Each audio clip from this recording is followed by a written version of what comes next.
찾아오겠습니다. 오늘 우리에게 주신 하나님의 말씀은 신약성경 마가복음 2장 27절, 28절 말씀입니다. 신약 55쪽에 있습니다.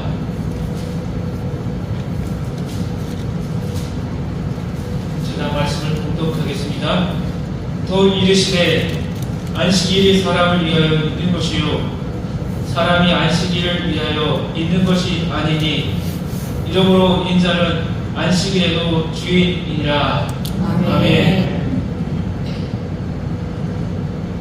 우리가 예수님을 믿는 이유는 무엇입니까? 예수님을 왜 믿습니까? 예수님이 우리의 주님이시자 하나님의 아들이시기 때문입니다. 동시에 예수님은 우리의 영적인 스승이십니다. 예수님은 사람을 얻는 데 주력하셨습니다. 그리고 사람들과 함께 하셨습니다. 한 사람을 하나님의 사람으로 세워나가셨습니다. 오늘 우리는 스승으로서 우리 인간에게 다가오신 예수님께 집중하고자 합니다. 무엇보다 예수님의 주된 관심은 사람이었습니다. 하나님의 마음을 품었기에 그리하실 수 있었습니다. 하나님은 인간을 창조의 정점으로 만드셨습니다. 인간만이 하나님의 형상대로 창조되었습니다. 물론 인간의 몸은 별 볼일 없는 것이었습니다. 그저 흙으로 창조된 몸입니다. 먼지일 뿐입니다. 그러니 아침 안개처럼 사라질 존재가 인간입니다. 그런데 하나님은 인간을 빛나는 존재로 세워주셨습니다. 이러한 하나님의 마음을 알고 이 땅에 오신 분이 바로 예수 그리스도이십니다. 공생애를 시작하시면서 예수님이 가장 먼저 하신 일은 사람을 만나는 일이었습니다. 또한 제자들을 택하셨습니다. 인간이 예수님의 사랑의 대상이요 하나님의 희망이었기 때문입니다. 죄로 인해 망가진 인간을 치유하고 회복시키는 일이 이 땅에 오신 예수님의 사명이었습니다. 그러기에 예수님은 시간과 장소를 가리지 않고 사람들을 만나셨습니다. 삶의 현장에서 그들을 만나시고 배고픔을 해결해 주셨고 영혼의 굶주림으로 고통받고 있던 이들을 돌보아 주셨습니다. 시몬 베드로와 동생 안드레를 만나 제자로 불러주셨던 장소도 갈릴리 해변이었습니다. 야고보와 요한도 거기서 만났습니다. 세관에 앉아 세금 계산하던 매일 보시고 나를 따르라 하시며 제자로 삼으셨습니다. 즉 특정한 장소나 시간에 사람을 만난 게 아니었습니다. 인간이 있는 곳 어디서나 삶의 현장 어디서나 그리고 어느 때나 그들을 찾아가셨고 만나셨고 인도하셨던 것이 예수님이십니다. 베드로는 밤새도록 물고기를 안고 있었지만 한 마리도 잡지 못했습니다. 어떻게 가족을 먹여 살려야 할지 낙심하고 있던 베드로에게 예수님이 찾아가셨습니다. 내가 물고기를 안고 있는다. 이제는 사람을 낳는 어부가 되어라. 이렇게 말씀하시며 베드로를 하나님의 사람으로 세워주셨습니다. 또한 마귀의 시험 앞에서도 사람이 떡으로만 살 것이 아니요 하나님의 입으로부터 나오는 모든 말씀으로 살 것이다 라고 대응하셨습니다. 소유적 인간의 모습으로 침울하고 있던 베드로에게 예수님은 인간 존재 자체가 얼마나 귀하고 하나님께서 얼마나 사랑하고 아끼는 존재인가를 알려주셨습니다. 하나님이 너를 이렇게 사랑한다. 하나님이 우리를 이렇게 사랑해주고 있다. 그것을 주님께서 보여주시기 위해 우리 한 사람 한 사람을 만나기 위해 이 땅에 오셨다는 것입니다. 더 많은 물고기를 낚아야 물질적으로 풍족해야 가정을 살릴 수 있다고 생각한 베드로에게 예수는 거기에 머물러 있지 말라고 말씀하십니다. 우리에게도 삶의 자리, 거기가 너희들의 자리가 아니라는 것입니다. 오히려 거기서 벗어나라고 하십니다. 우리는 소유물에 의해서 규정되는 존재가 아니라고, 하나님의 형상이라는 그 자체로 소중한 존재라고, 이미 복된 존재라고 알려주십니다. 이 사실은 혼자만 알지 말고 세상을 향해 이야기하라고 촉구하십니다. 이것이 바로 예수님이 베드로를 초청하신 이유입니다. 주님께서 우리를 초청하신 이유입니다. 먹고 사는 거에 초점을 두지 마라. 우리 인생은 하나님 나라 그냥으로 돌아갈 인생들이라는 것입니다. 거기에 초점을 두고 오늘을 살아가라고 예수님께서 우리를 부르시고 초청하십니다. 예수님은 사람에게 가까이 다가가셨고 또 사람을 초청하셨습니다. 따뜻한 마음으로 사람에게 다가가셨으며 예수님의 삶의 자리로 초청하셨습니다. 우리는 어떤 사람을 초청합니까? 어떤 사람을 만나기를 좋아하십니까?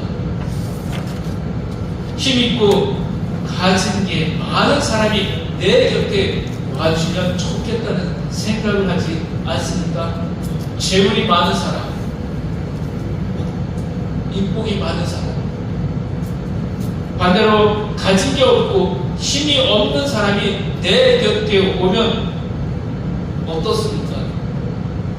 부담스럽지 않습니까? 그러나 예수님은 소외되고 연약한 자를 먼저 찾아가 주셨습니다. 그런 이들 곁으로 다가가셨고 초청하시고 그들의 삶을 인도하셨습니다. 마태복음 11장 28절 29절 말씀입니다.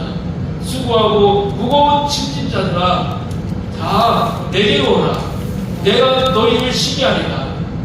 나는 마음이 온유하고 겸손하니 나의 멍에를 메고 내게 배우라. 그리하면 너희 마음이 쉼을 얻으리니. 아멘. 우리는 잘 나가는 사람, 괜찮은 사람, 재물이 많은 사람, 인복이 많은 사람, 그런 사람을 가까이 하기 원합니다. 그러나 예수님은 힘든 자, 괴로운 자, 힘겹게 오늘을 살아가는 자, 그런 사람들을 부르시며 그들에게 가까이 다가가셨습니다. 우리의 성품은 어떻습니까? 알게 모르게 사람을 무서워하고 두려워할 때가 있습니다. 거절당할까봐 그렇습니다. 또한 나에게 힘들게 괴롭게 하기 때문에 피할 때도 있습니다. 그런데 사람을 쉽게 사귀고 친화적으로 대하는 사람도 있습니다. 그분들은 성품적으로 복을 받은 분들입니다. 하나님께 이런 은사를 받았기에 아무에게나 자유롭게 만날 수 있는 은사가 있는 겁니다. 예수님의 모습을 닮은 분들이라고 할 수 있습니다. 예수는 무언가 부족한 사람, 연약한 사람, 버려진 사람들을 품으셨습니다. 그들을 수용하셨고 먼저 다가가셨습니다. 또한 예수님은 그런 이들에게 당신은 소중한 존재야, 특별한 사람이야 라고 말씀해 주십니다. 예수님은 누군가와 대화를 하실 때에 처음에 2인칭으로 대화를 시작하십니다. 또 그러다 대화가 진척되면 우리라는 말을 사용하신 것을 알 수가 있습니다. 너와 우리는 굉장히 다릅니다. 예수님은 제자들이 기도를 가르쳐 달라고 했을 때 이렇게 가르쳐 주셨습니다. 마태복음 6장 9절 말씀입니다. 그러므로 너희는 이렇게 기도하라. 하늘에 계신 우리 아버지여, 이름이 거룩히 여김을 받으시오며. 주기도문 앞에 있는 말씀에 하나님을 우리 아버지라고 부르라고 하십니다. 하나님 안에서 예수님과 우리가 한 형제와 자매가 되었고 믿음의 친구요 동역자가 되었다는 뜻입니다.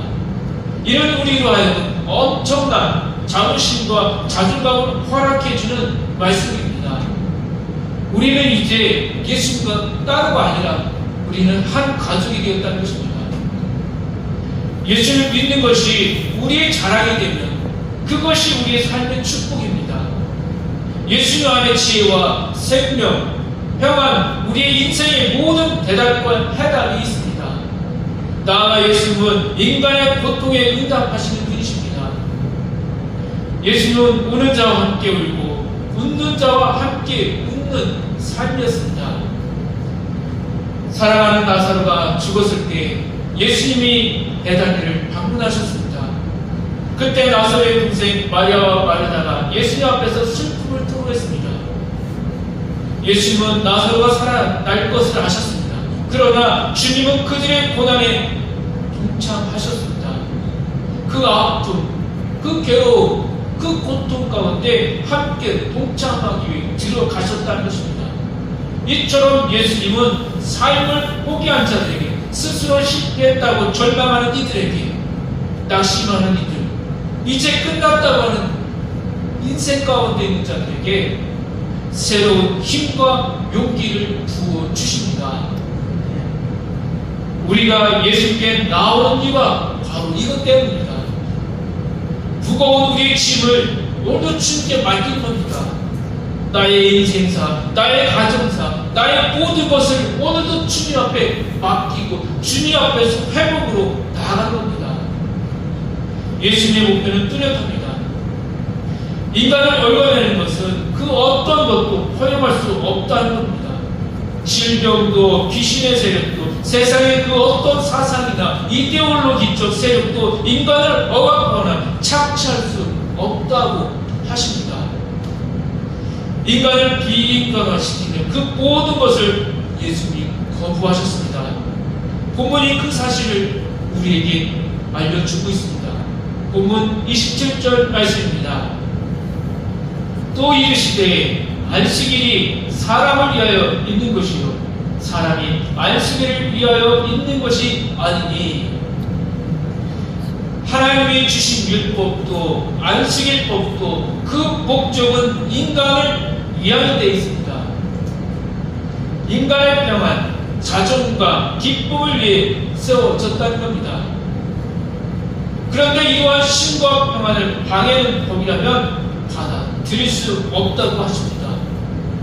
안식이란 쉼을 허락하고 치유하며 살리는 날입니다. 또한 법이란 게 인간을 위한 것이지 법을 위해 사람이 존재하는 게 아님을 강조하십니다. 성경은 끊임없이 자연법에 의해 사람을 존중히 여길 것을 강조했습니다. 사람을 살리는 길을 택하라는 것입니다. 사람에게 참된 평안과 쉼을 주는 길을 택하라고 지속적으로 우리를 가르칩니다. 성경을 보면 사람을 만나는 것이 복이라고 합니다. 사람과 사람의 만남과 교제는 최고의 축복입니다.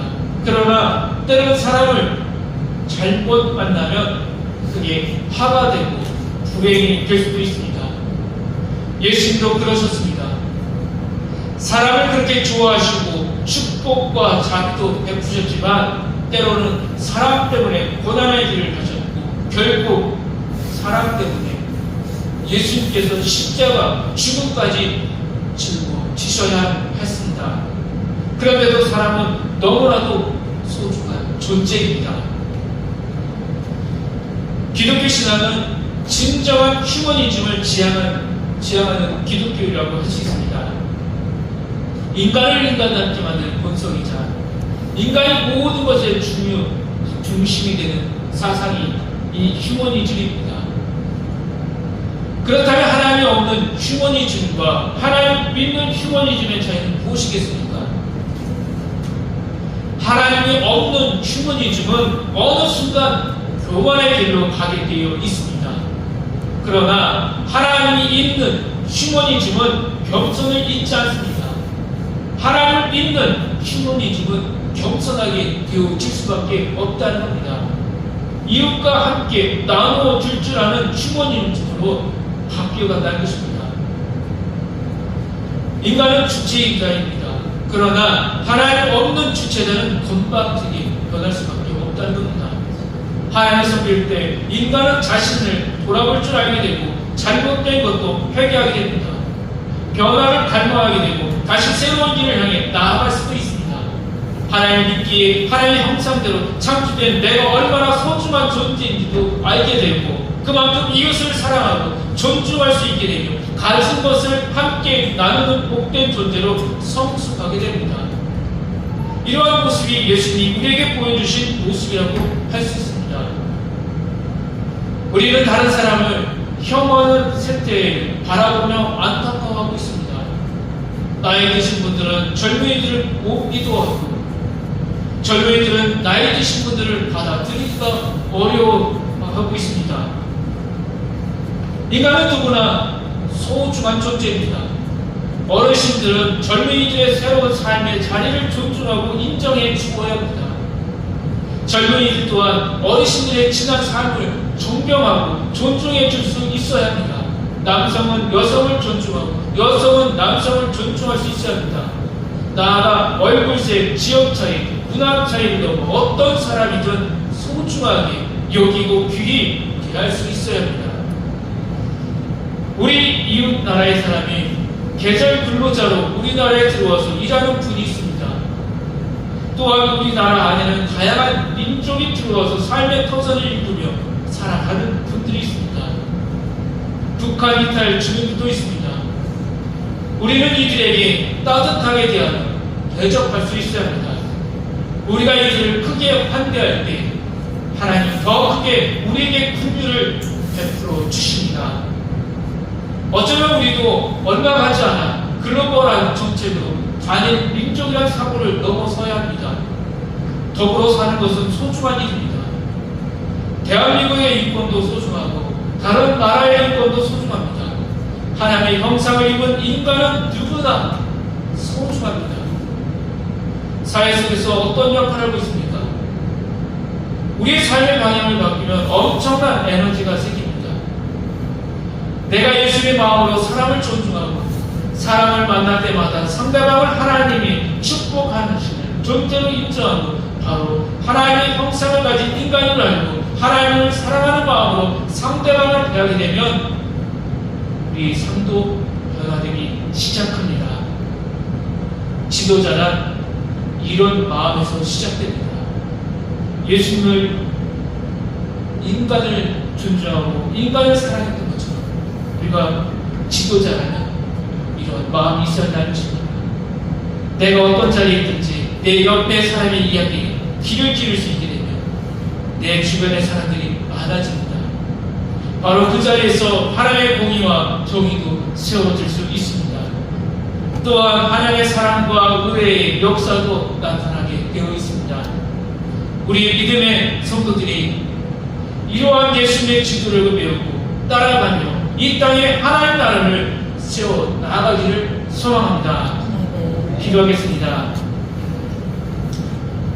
하나님, 우리에게 참된 안식과 평안과 구원의 은총을 베풀기 위해서 예수 그리스도를 이 땅에 보내주신 은혜에 감사드립니다. 예수 그리스도를 믿는 저희들이 예수님의 마음, 예수님의 지도력을 따르는 제자의 삶이 되게 하여 주옵소서. 예수님처럼 이웃에 대한 사랑에 집중하는 자, 병든 자, 경제적 궁핍한 자, 하나님 나라를 전하는 자의 삶이 되게 하여 주옵소서.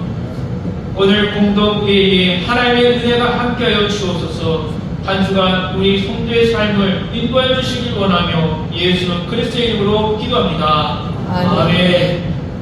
찬송가 288장 함께 찬송 부를 때 하나님께 공헌 올려드리도록 하겠습니다.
주 예수 그리스도의 은혜와 하나님 아버지의 사랑하심과 성령님의 교통하시고 역사하시고 인도하심이 성도들의 삶과 가정과 자녀들 그리고 교회 위에 나라와 민족 가운데 영원토록 함께하여 주시기를 간절히 축원하옵나이다. 아멘.